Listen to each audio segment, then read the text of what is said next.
Henry, you're on the clock. You do know that, don't you? You're on the clock. Time is very, very important to me. I don't want to waste anybody's time. Don't ever be late. And don't waste mine. If you're 5 seconds late, 1,700. If you miss a meeting, it's 9,000. I've got the clock set ahead by 5 minutes. Clocks are 5 minutes ahead. The watches are 5 minutes ahead. And that means I want nobody relaxed in this building. What time does 3:20 practice start? At 3:15, right? When you walk in that door, show me that you're committed. Your meeting's at 7, so you come in about 10 of to my office. I want people that are hungry and anxious about what can I do to spend a solid day helping us win. The clock just struck 6, didn't it? Yes, sir. That's not your time. No, 5 after. That clock's wrong. I got 5 after on my clock. You gonna be a football player when you go away? Today is the best day of your life. Believe it. He might be the finest quarterback produced in the last 10 years. He needs a day like that. That's all I need. Fortunately for me, I didn't lose my life. Didn't lose my job. Football convinced me that life is a team game. Rest of your life. Nobody can ever tell you that you couldn't do it.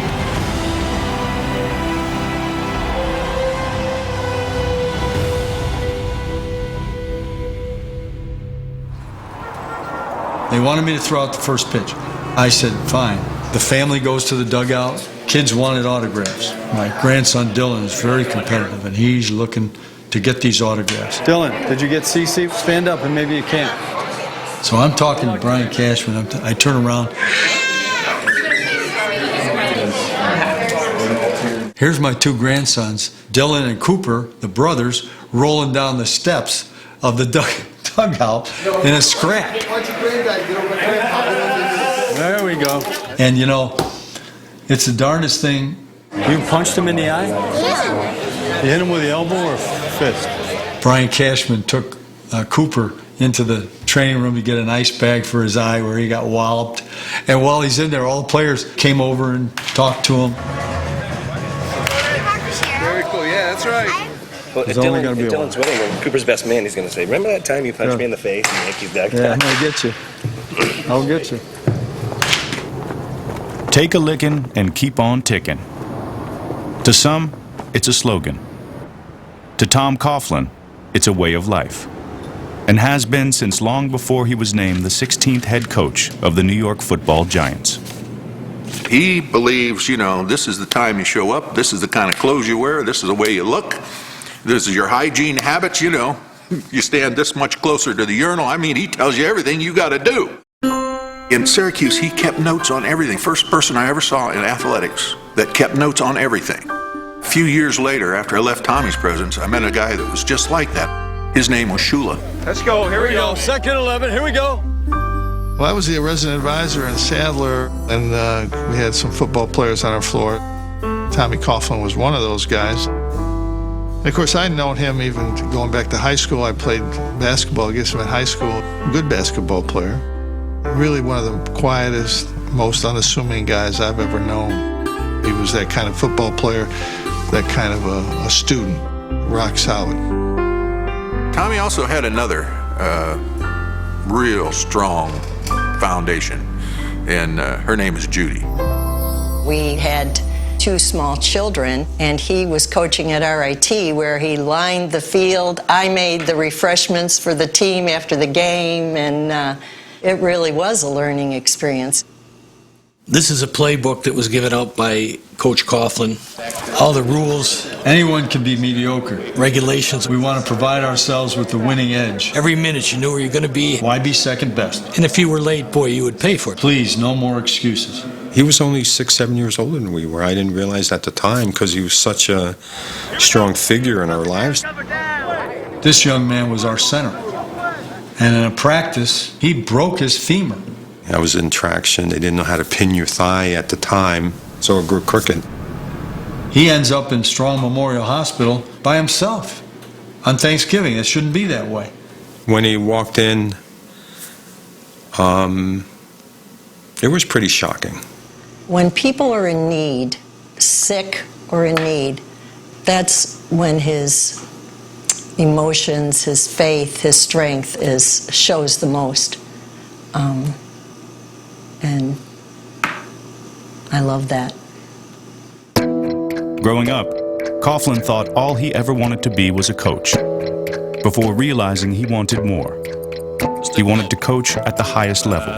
Things are going to be a little brighter. So at age 27, after 4 years as the head coach of the Division III Rochester Institute of Technology Tigers, Coughlin took a position at his Division I alma mater, under head coach Frank Maloney. For as a quarterback, all of our footwork was on the like a clock. When you drop back, you'd open at 6 o'clock, or running play, you'd open at 5 o'clock, and there was times you go through the film and it would be, well, you're open at 4:30, not 5. That's just how detailed he was. Tuning the Syracuse quarterbacks into clockwork orangemen helped Coughlin become the team's offensive coordinator. The promotion raised his profile, but also put an even greater squeeze on his time. He once said to me, "You knew what it was going to be." And I said I had no clue the hours that a coach puts in. Frank Maloney resigns at the end of the 1980 season. I've got 3 kids. My wife is pregnant. I don't have a job. So we got to do something. It's kind of important to feed young kids. With his coaching life and family life suddenly incompatible, Tom Coughlin decided to look into insurance. That is, selling insurance. He offered to get out of coaching, but we again sat down, talked about the pluses and minuses, and I knew if he wasn't happy, I wasn't going to be happy. So that's when we made the big hurdle and decided that was it. We were sticking with coaching, and that's all I've ever known. So. In 1981, Coughlin got a job at Boston College before taking positions with the Philadelphia Eagles, Green Bay Packers, and in 1988 with the New York Giants. 4 teams in 7 years. Coach Coughlin was moving up the ranks, In his first year with the Giants as Tom Coughlin, and while Tom, Mrs. were you pleased with the way Coughlin things have was gone? moving.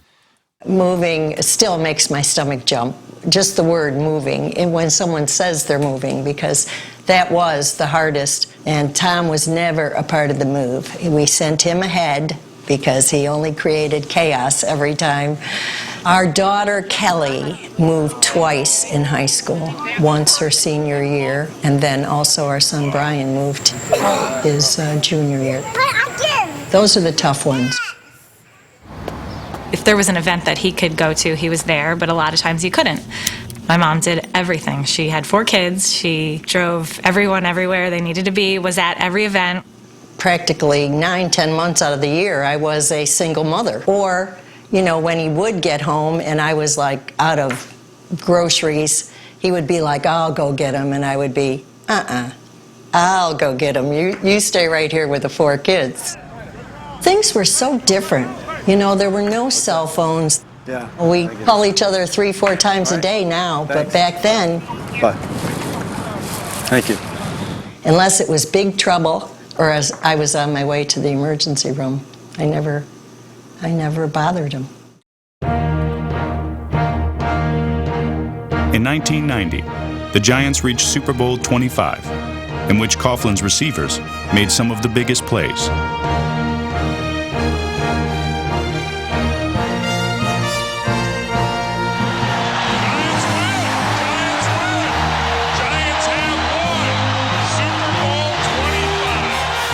Get down in the locker room. I let in my sons, Timmy and Brian.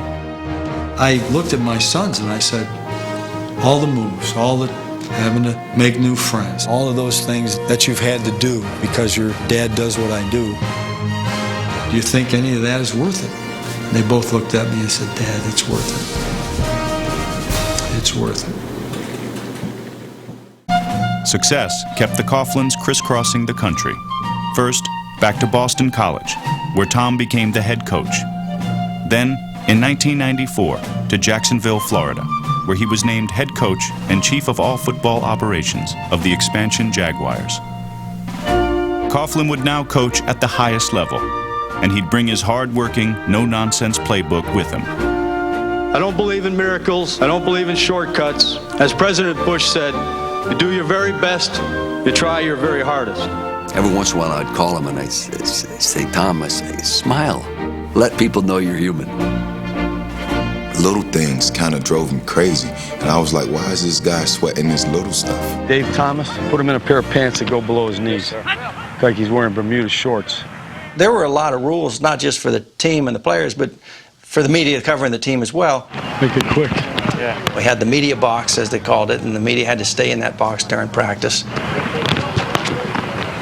you get any further away from us? Well, what we'd like to do is put you out in the parking lot out there and go to field 1.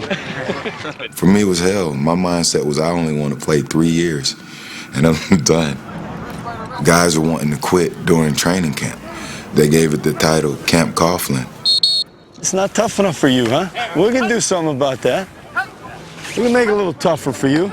I got injured once. I tore my groin off the bone.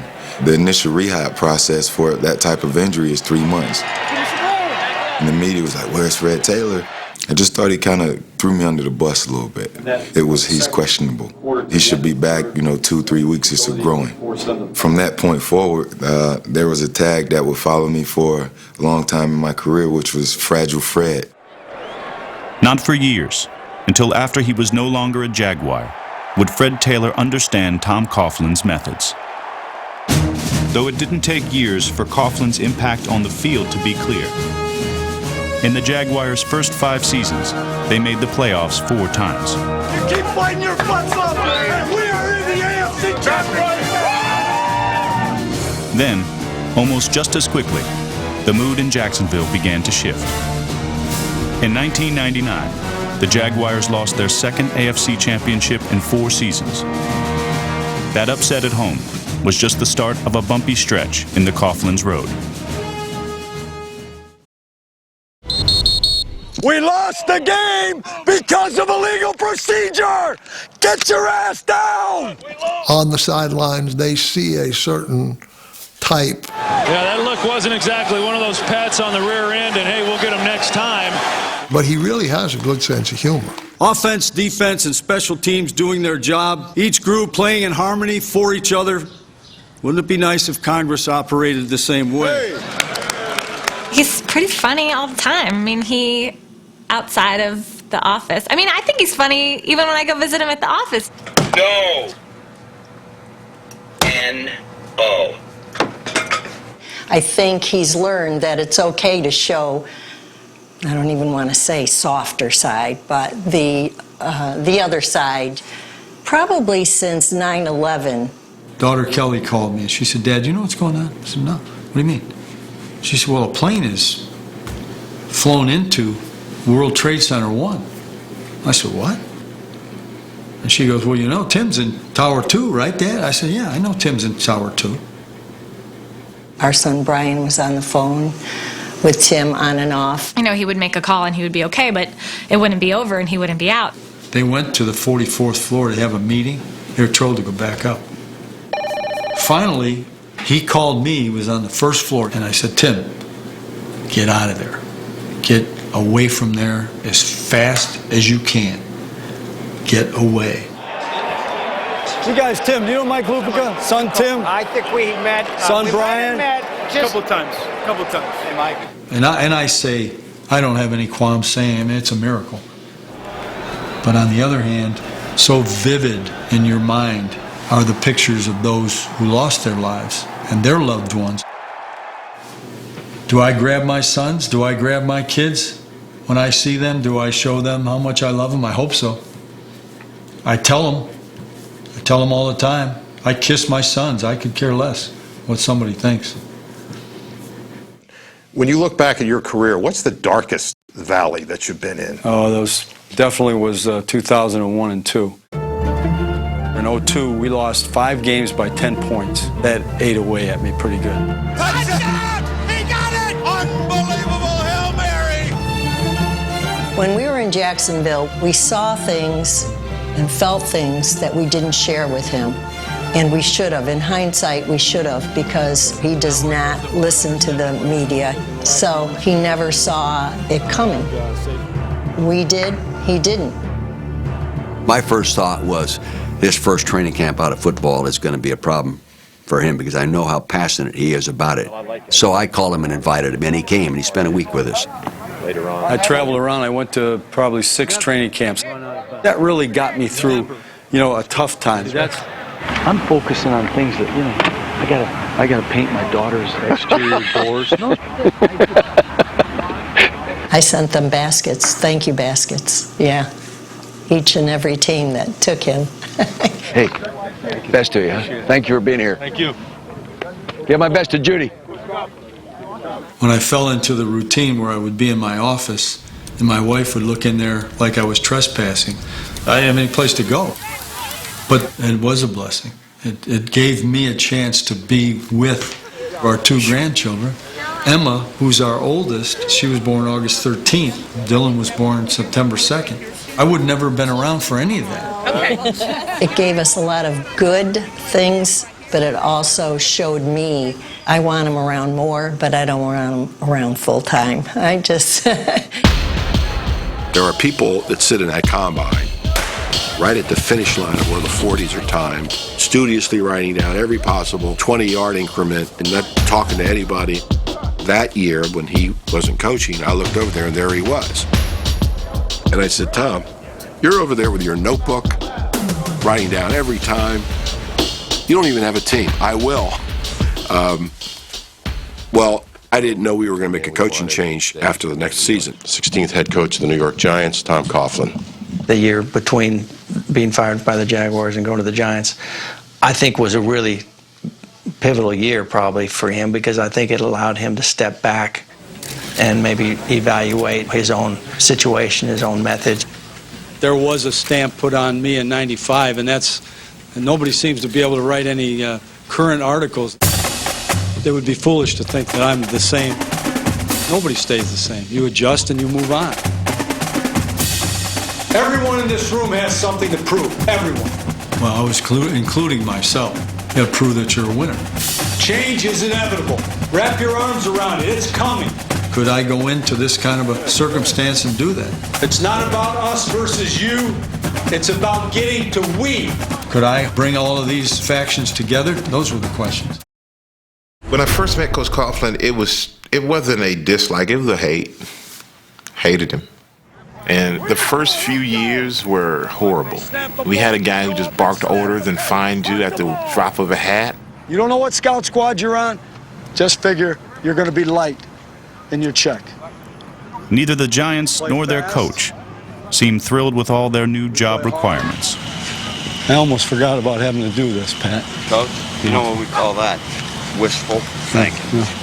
Have you had a chance to look around and say that this group could indeed be something special? What have you seen so far from your wide receivers? How special can they be? Are you on the special thing today? I mean, what the heck? Despite making the playoffs in 2 of his first 3 years with the Giants, by the end of 2006, Coughlin still hadn't won over New York. I said it several times, it's amazing the man I know and the man I read about. I mean, they're just not the same person. And the Eagles beat the New York Giants on a walk-off field goal. The season ends with disappointment.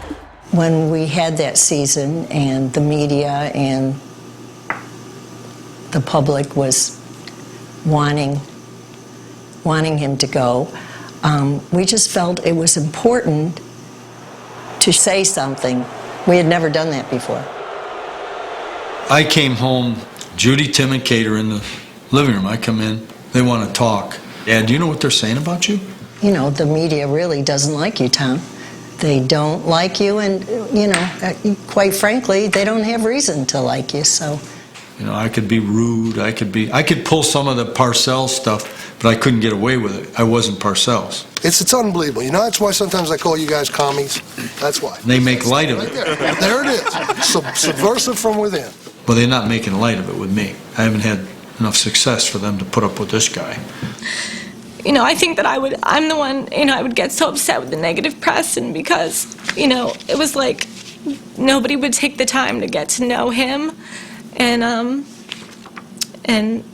I know that, I guess, with football that they don't, you know, people don't always care about who he is and who my mom is and where they're from, and that they have a family that reads this stuff and cares about them, but each of us took our time talking to him, and he just sat and listened, and I think it helped him to make his decision. Coughlin decided to have closed-door meetings with media members in order to improve their working relationships. He formed a leadership council of veteran players to help communicate to his team. And like never before, he let those in football see him as he was elsewhere in life. He wasn't serious all the time. And he learned how to say, okay, kid, you're 3 minutes early instead of 5 minutes early. Come on, you know it's a 5-minute early rule. Instead of, here's a $500 fine.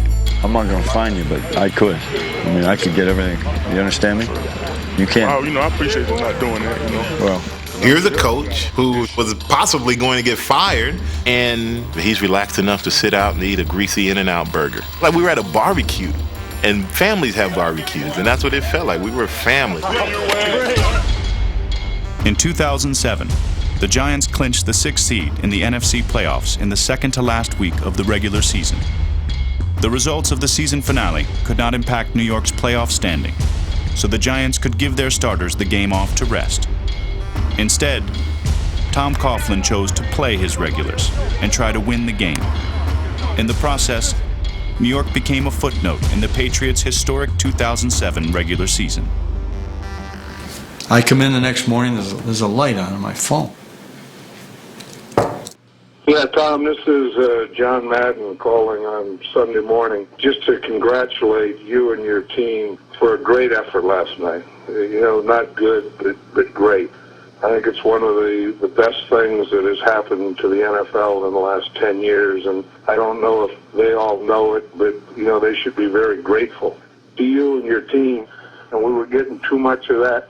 Well, they're going to rest their players. They don't need it, and that's not sports, and that's not competition. And anyway, I'm a little emotional about it, but I was so damn, proud of what you guys did. It's something that we all ought to thank you for, because believe me, the NFL needed that. Congratulations. Click.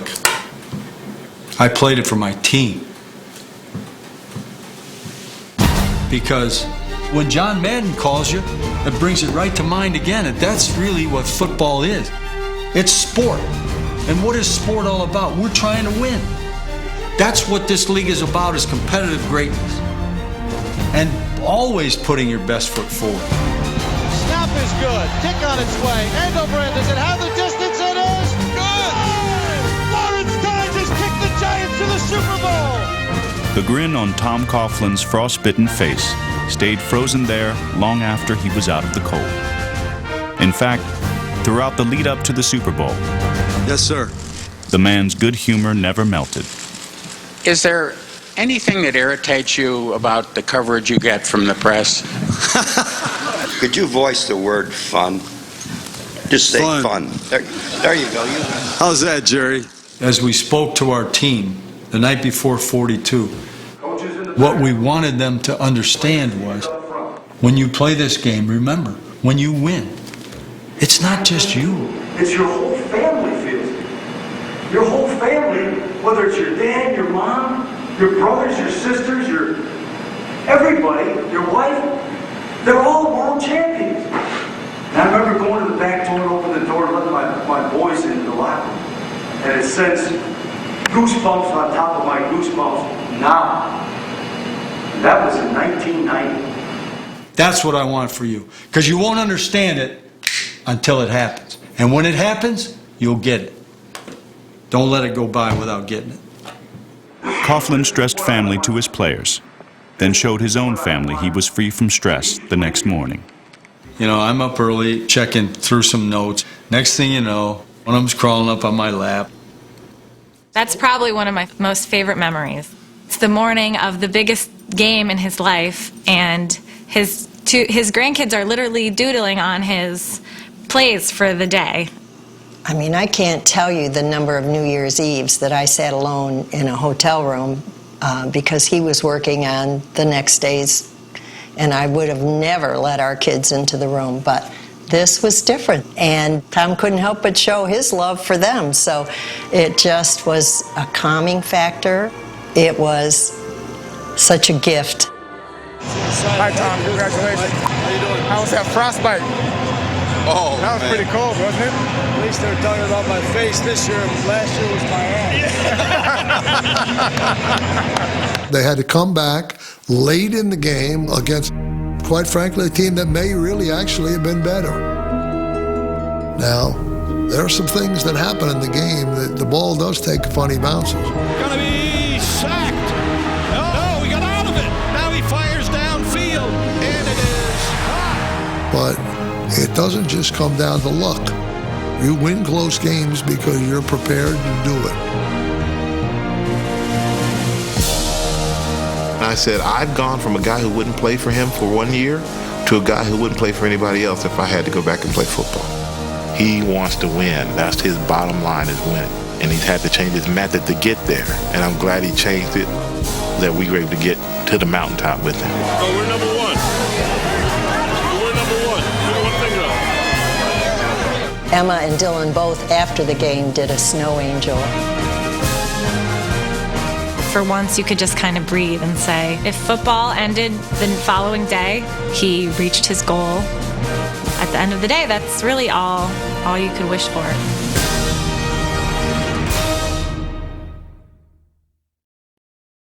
Welcome to the White House, the New York Football Giants. Soon after Tom Coughlin first felt the Super Bowl limelight as a head coach, Thank you. Thank you, John. he felt compelled to share it on the first page of his book about the 2007 championship season. Can you read it? Yeah. Judy, you are the love of my life and the one most responsible for making our coaching journey possible.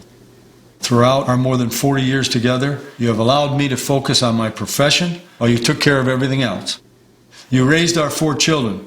You were there as they embarked on life's new adventures, from the first days of kindergarten to the freshman days of college. And she did. She took them all to college. I couldn't even go to the first day of college with them.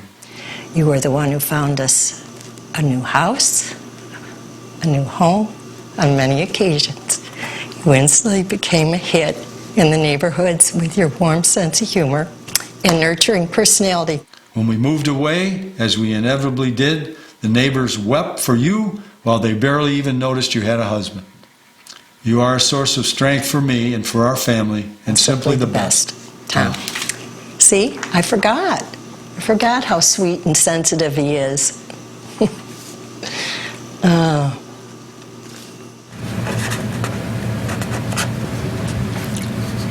Coughlin is inspired by sacrifice, selflessness, and courage, traits commonly associated with fighters, like former Boston College safety Jay McGillis.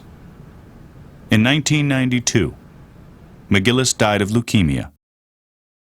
So moved was Coughlin by his players' battle with the disease that upon arriving in Jacksonville to build the Jaguars, he also started a program named for McGillis. Good evening and thank you as we present the 17th annual J Fund Foundation Golf Classic. Gotta go. It's gotta go. Nope. I get one here with the Super Bowl coach. Thanks for being here, Steve. Oh, Jordan. And now they're doing it in New Jersey, they're doing it in New York. It's called the J Fund. It's for families with children with leukemia. That's what a lot of people don't see, just how big a heart, he really has. When I came to his function, the MC, he gets up and he introduces everybody. Harry Carson, Ann Mara, 4-star General Ray Odierno. And nobody introduced me. This is my Hall of Fame year. Everybody's congratulated me, and my own teammate forgot me. Then they called Tom. I did reserve a special acknowledgement. And I'm going to have to just take a minute here. Because what he said about me was very special. He said, anytime we had this guy in the huddle with us, we always knew we had a chance to win. He was the best player that I've ever played with. 2010 inductee into the Hall of Fame, Floyd Little. Floyd, stand up. I was done. He really floored me. When Coughlin has the floor, You have to demand it. he can command it with his own words, but sometimes uses the words of others.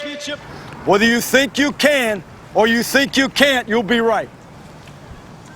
well done is better than well said. Here on earth, God's work must truly be our own. When I read about Coach Wooden and the principles that he believed in, to me it was like reading the Bible. Some of the John Wooden quotes, do it again, but do it faster. Never mistake activity for achievement. A player who makes the team great is better than a great player. Coach Wooden was extremely structured. He had minute-to-minute details in practice, and every minute was accounted for. Every minute of every practice, huh? What's the next drill? That's what we ask ourselves. Not many coaches are going to say to Bill Walton, well, you want your hair that way, we'll miss you around here, Bill. To the best player in the country, and the next day, of course, Bill Walton came in with his haircut. I came back, I might have been going to a basketball game, whatever, and I popped into his office to say hi. First thing out of his mouth was, when are you going to get your hair cut? But because he pushed you and you were afraid of him, I learned more football from him than any other coach I ever played for. People think of it as the Doug Flutie years. Well, that would never have happened without Tom Coughlin. During the John Wooden years, UCLA won 10 national titles with help from their coach's self-designed pyramid of success, a motivational leadership diagram built out of principles like poise, skill, and loyalty. A rendering of it hangs in Tom Coughlin's home, his office, and fittingly, across from the trophy case dedicated to him at his high school alma mater. In every instance, it serves as a daily reminder that getting to the top requires rock-solid beliefs. Tom believed in putting pressure on the players at practice and putting pressure on people. And if they crumble under pressure, they're not going to help you win. The pressure on yourselves now. Keep it on yourselves. And so I do remember him saying, there you go. Diamonds are created under great pressure. Let's go, Eli, let's go. Get him going, let's go. No better diamond than Eli Manning, who was made a diamond under the pressure of Coach Coughlin. We don't have to have the catch of the day every time, do we? Let's get them the ball, they can run. To see him work with Eli, drive your right hip right through, drive it through. And then to see Eli apply it is a great testament to the coaching of Tom Coughlin. What a play by the quarterback. After the Jaguars released me in my first year in New England, it really dawned on me listening to Coach Belichick. Just do your job! This is Coach Coughlin. Bullshit it isn't. Just take care of your job. We played the Giants in a preseason game. So I immediately ran up to him and I said, Coach, you know what? I get it now. It's not about if someone's going to take care of you just because you're a star player. It's about you're supposed to do your job. You know, I look at it this way. Tom's like your parent. Nobody can be the player they want to be without practicing. You really don't understand all the good that he's doing for you until 2 to 3 years later. Now, I see him, I just want to hug him. Forget about football. He made me a better person. Just the way that he treated me and the way that he respected me, I built the relationship with him that was like a father-son relationship. And if you look at my watch, forget about 5 minutes. It's 10 minutes fast, and I attribute that to Coach Coughlin. In 2010, the Giants won 10 games. When that left New York short of making the playoffs, Coughlin was criticized. In response, he offered a good quote. We have a 10-6 season, a 10-win season in the NFL, okay? And they can kiss my okay? They can line up and kiss my It's not an easy thing to do. Can we quote you on that, Coach? Quote me on a lot more than that. There's a priest in here, I'd say a few more. The least disciplined that I am, to be honest with you, is probably if my wife doesn't organize those suits with a shirt and a tie that go together, I'm in big trouble. In preseason, she lines them up week 1 through 16 so that I can wear something respectable. Well, hello, mister. Every football life includes routines. He's not having much time. Happy anniversary. Oh, thanks. Our anniversary is August 5th. How about that? 45 years. 45 years. We're not sure how we even got married August 5th, but we've never celebrated it since, at least not on that day. I'll be in a meeting room tonight. It'll be good. But even routines can provide priceless moments. My son-in-law, he worked a football camp there in summer. His assignment was setting up Coach Coughlin's office. He was afraid to ask him, if I remembered Leo, but gathered up the guts, and first thing Tom said was, "How's his leg?" What said Steve makes me cry. That's the type of guy he was. You get it? He cared about people. Great. At the Super Bowl, is the Gatorade bath really sticky? It was sticky. But it's the best feeling in the world, you know? I think his grandkids have softened him up a little too. I am sorry. This will be my husband, I swear. Hello? Hi, Tom, I'm a little busy. Okay, love you, bye. Oh, I'm sorry. You do the talking, Tom. No, that's what you're here for. I'm here to back you up. No, you're here to speak. To correct you. Okay, thank you. And now we open the 2004 college draft. And the phone rang, and believe me, I've never spoken to Tom during the draft. It was him, and he says, "Are you okay if we draft this kid?" And I was like, "What kid?" And he goes, "Chris." And I was like, "Oh my gosh, that's awesome." Chris was a part of our life at that point, and he and Kate were planning on getting married. To have him right here where we were, along with our daughter, was too perfect. Good. Good hair. The football Giants have always been a family business. Hi. Hey, Coach. Hi. And perhaps never more than under Tom Coughlin, who in 2011, for the second time in 4 years, Everybody set. led New York to the NFC Championship game. Kick on its way. It's got the distance, and it is good! Congratulations, Giants. We're going to the big one again. And Michael Strahan, he said, "Hey, Coach, anything can happen." And then he tells me he loves me. And I mean, I think he was surprised by that because they didn't start out loving each other. But Michael is not afraid to express his emotions. Give it to me. I love you. Let's go. That may have helped Tom with his Saturday night speech. You all know what the pyramid of success is that John Wooden has built. The very top of the pyramid is the phrase competitive toughness. And he said, John Wooden said in his later years that he would replace competitive toughness with love, understanding how important love is in a team's being successful. You put it on the line the way you do every Sunday with your asses up against the wall. You have taught all of us what love really is. And I am man enough to tell you guys that I love you. And these guys all love you. I've never said that to a team before, but I felt strongly about this team. Go, Michael. Come on, babe. Let's climb this next mountain together, and let's be world champions against all odds. To get to that final moment, it's undescribable. And this time, we took more time, all of us, to savor the moment. And now the Super Bowl is going to come down to a Hail Mary. Brady's back. Brady's under pressure. Brady's chased. Brady heaves one down the middle of the field into the end zone. A jump ball, and it's incomplete. And the ball game's over. And the Giants have finished off the Patriots for the second time in 4 years. Now, does that just happen? I don't know. Maybe it just happened twice. They wanted to fire Tom Coughlin. Well, guess what? They got a champion for keeping him. Every time they don't give you a chance, you win it. That's it. I'm going to tell the media this to get me fired right away. Just start week one. Start firing me right away. Players will rally around. So that'll work. After the championship, I wrote Tom a letter. Dear Tom, congratulations. All of the Coughlin vultures have now been totally exterminated from the surrounding buildings and telephone poles, never to return. And that's the truth.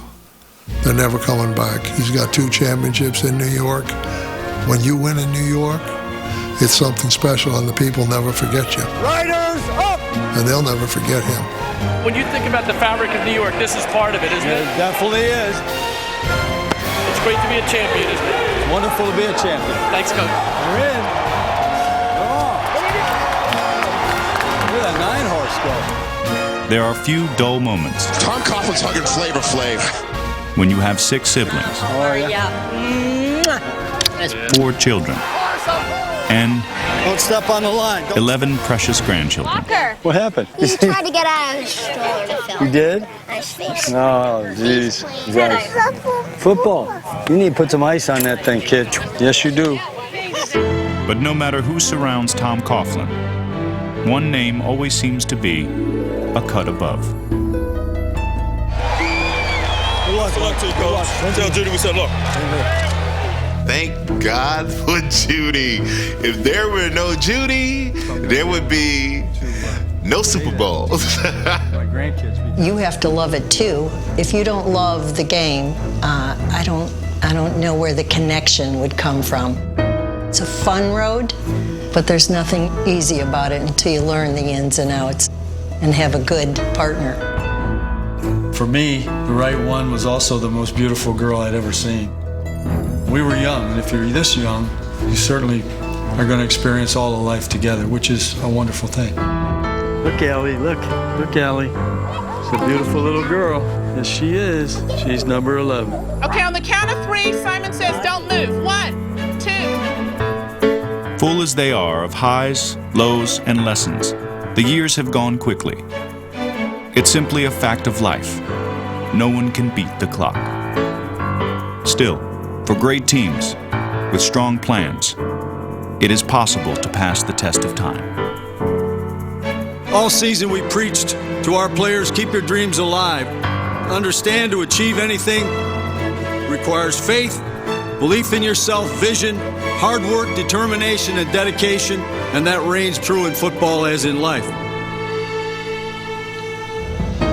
I was in it for the long haul. Whether he got there or not, I just wasn't ever sure it would happen. And to see the hard work and the long hours and the persistence pay off, it's just so satisfying, so wonderful, so worth it.